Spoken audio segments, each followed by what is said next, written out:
Hello, everybody. Please forgive the blatant advertising that I have here for my book, The Six Power Moves of Chess.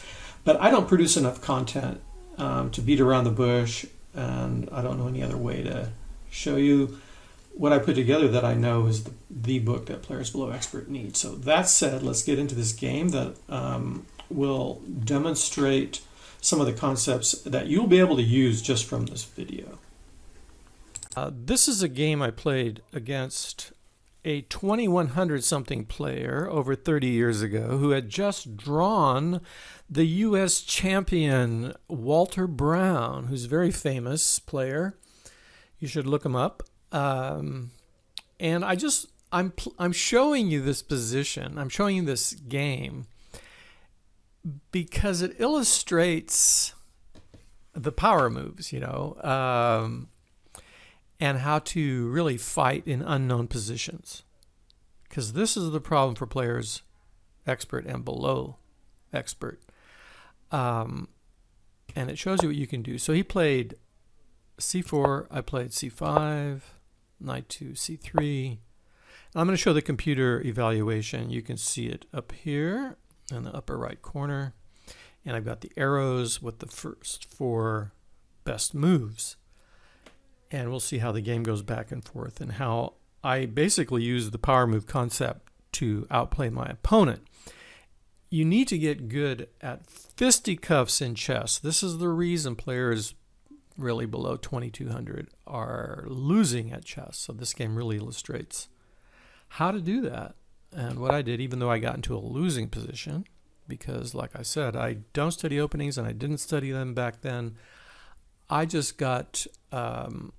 just used initiative and power move concepts to steal the initiative and get good tactics, be able to find good tactics on the board in unknown positions. So, okay, so I play e6 to stop the knight from coming into d5, and he plays e4.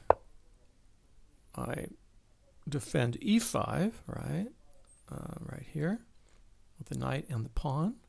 So I can bring my knight out over here. I follow principles, right? Opening principles. If you follow opening principles, you will be playing a good opening, a playable opening. Remember, you're not playing professionals. You're not playing the top 10 players.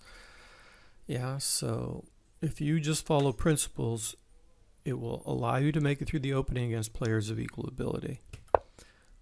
All right, so look, the evaluation is 0 with this move. All right, and now I develop my knight.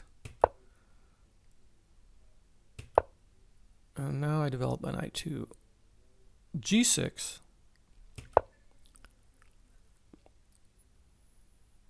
d3, defending the pawns. They're not under attack, but he wants to develop. He wants to get his bishop out. So it's all a matter of development, right, in the opening and controlling some central squares, right? So I'm actually controlling, it's interesting, I'm controlling e5. d4 is defended, I don't control it. But the center is critical, and make sure you play openings where you at least are controlling one of the key central squares, right? The sweet center, right? This is the sweet center, e4, d4, e5. d5, and then you'll be able to make it through the opening. All right, now I'm showing you this is my thinking way back when. I've got my king in the center. Now I'm going to start violating some ideas, but I remember at the time it occurred to me that since I have I have a lot of influence on this h4 square, that I can start harassing my opponent over here, and it looks like I might want to keep my king in the center. We'll see. I can't remember what happens right now. Oh, remember I went on a king chase. Right, I had to run with my king like crazy.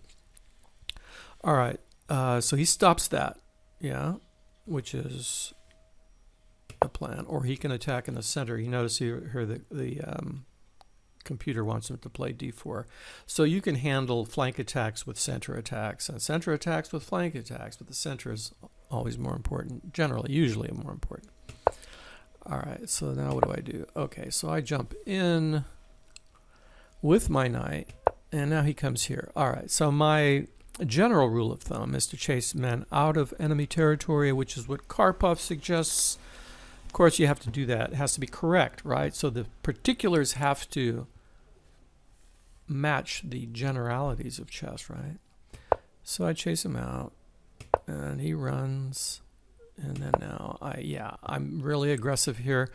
I'm trying to open up his king side, and I've got only one defender over there, but I thought, here's the thing. Well, actually, no, I have two defenders. Right, it's good. All right, so I have three on this, so I can actually get away with that. All right, I take that back. But opening up the king has some compensation to it, all right?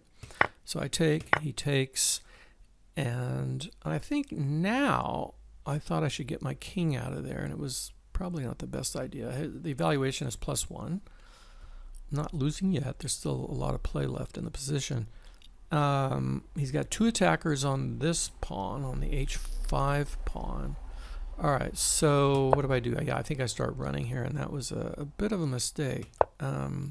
Double attack on it, I move my king, and he takes with the bishop, because if I retake with the bishop, you see he'll fork my king and queen. I actually remember this, and it was like 30 years ago.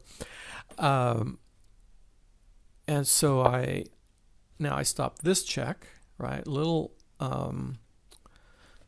defensive ideas here, preventive ideas, right? And I knew I had to get my king into safety, but I knew I had some compensation over there on the king side.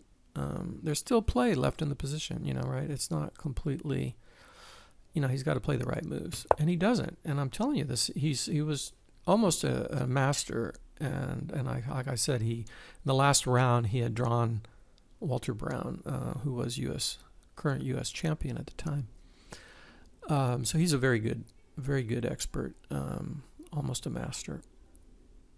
And so so I move my king out of there so that I have options, right? That's the other thing, right? Always increase your options. I had to get my king out of there, then I can decide whether I want to capture with the bishop or not. And now I take it. The computer says I should take it. Look at that. And I take it. I haven't actually run this through the computer. This is the first time. He recaptures. And now I go for which is what the computer suggests, I go for the pin on the pawn, right? X-raying the king. He still has the lead here. But watch how his lead starts to diminish as he doesn't play the right moves. You see the best moves. His rook and bishop are undeveloped, right? So that means I have a forced majority right now. And if I can capitalize on that, because it's temporary, I might be able to win the game. And let's see what happens. All right, look at that. How do you like that? That's probably a number 2 move the computer suggests. I did that to open up the bishop. Right, here's the whole thing. X-rays. You take advantage of X-rays. And that's what I did. And piece activity. Right? I just have about 5 or 6 things that I keep in mind, and it allows you to, if you learn to use those things well, you can beat masters, right? You just have to get very adept at using the 6 power moves. So now I've opened up the bishop, increased the piece activity of my bishop, and he jumps in attacking the bishop, but it's a mistake. Look at the evaluation. Jumped minus 0.6. Now black is in the lead, and I think I maintain the lead after this. Let's see. Takes with the rook. And here's the thing, right? Power move number 5 is little guys harassing big guys. But, I want to work on this mate. The only defender of this pawn is the knight. So I kill 2 birds with 1 stone, attack the rook, and attack the knight. And look, the computer, it's interesting. He plays bishop to f4. Yeah, so now I get the rook exchange. And the computer shows the evaluation as 0. So this is a big accomplishment for black to get back to 0. And now he takes, and yeah, I take. Look at that. And the computer wants me to take. I'm telling you, pins, X-rays, they're great tactics. They're part of the fighting, what I call fighting principles of chess. So he takes with the knight, and I push the pawn. I'm going to get a piece back. And now he attacks my queen. This is interesting. Look at the evaluation from 0. And when he attacks my queen, it jumps to minus 1.5, right? So I maintain the pin, and I attack the knight, which is undefended.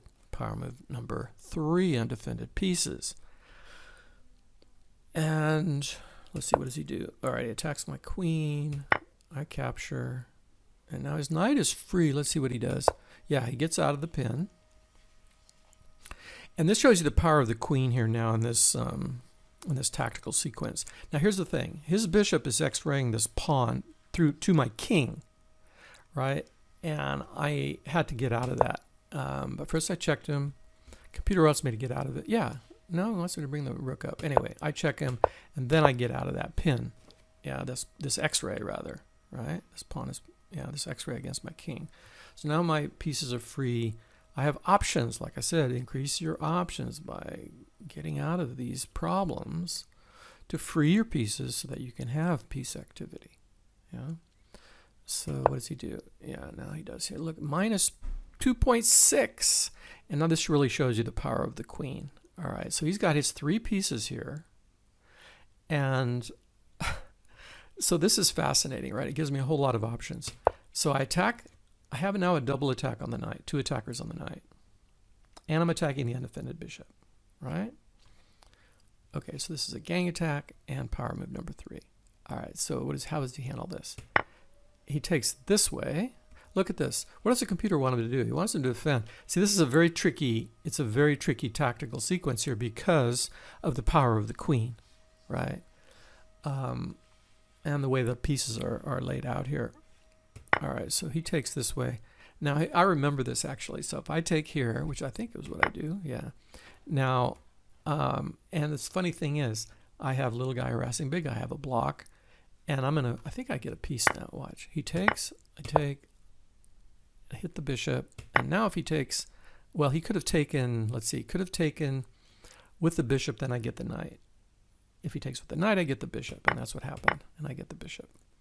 And I think, I'm not sure, yeah, the valuation is not much different. So I get my piece back, so now I have 2 rooks against his rook, which is still undeveloped the whole game. It remained undeveloped. And if you look at Igor Smirnov's, the Grandmaster's videos, he talks about that, how rooks remain undeveloped even at master level and how they lose because of that. All right, but I was, you know, harassing him with aggressive moves, and it made it difficult for him to develop. All right, now what do I do? Now it's minus point. Okay, so he comes here, I attack, and now I get my rooks free. And here's the thing: I do believe I was really low on time, and he offered me a draw very soon here, and because I lacked experience, also. At the time, I don't even think I was an A player at the time. I attack the queen, which yeah, because if he takes the pawn, here's a lure. If he takes the pawn, I slide the rook over and win the queen, right? And it also now he has to stay on this. He has to stay guarding the. Actually, was this going to be mate? Wow. Yeah, look at that. He blocks, and then I take, and I get it. Yeah, so it's minus 68.2. Anyway, now I realize how disappointing this is, but I truly lacked enough speed skill at the time, and I took the draw, yeah, and it's probably just going to be a forced mate here at some point, or he's going to have to give up his queen. Anyway, I hope you got something out of this, and it shows you what you can do at a low level, I mean at a lower rating level, if you utilize the 6 power moves and gain the initiative, and they help you find tactics, and they basically help you gain the initiative more than anything else. Talk to you later.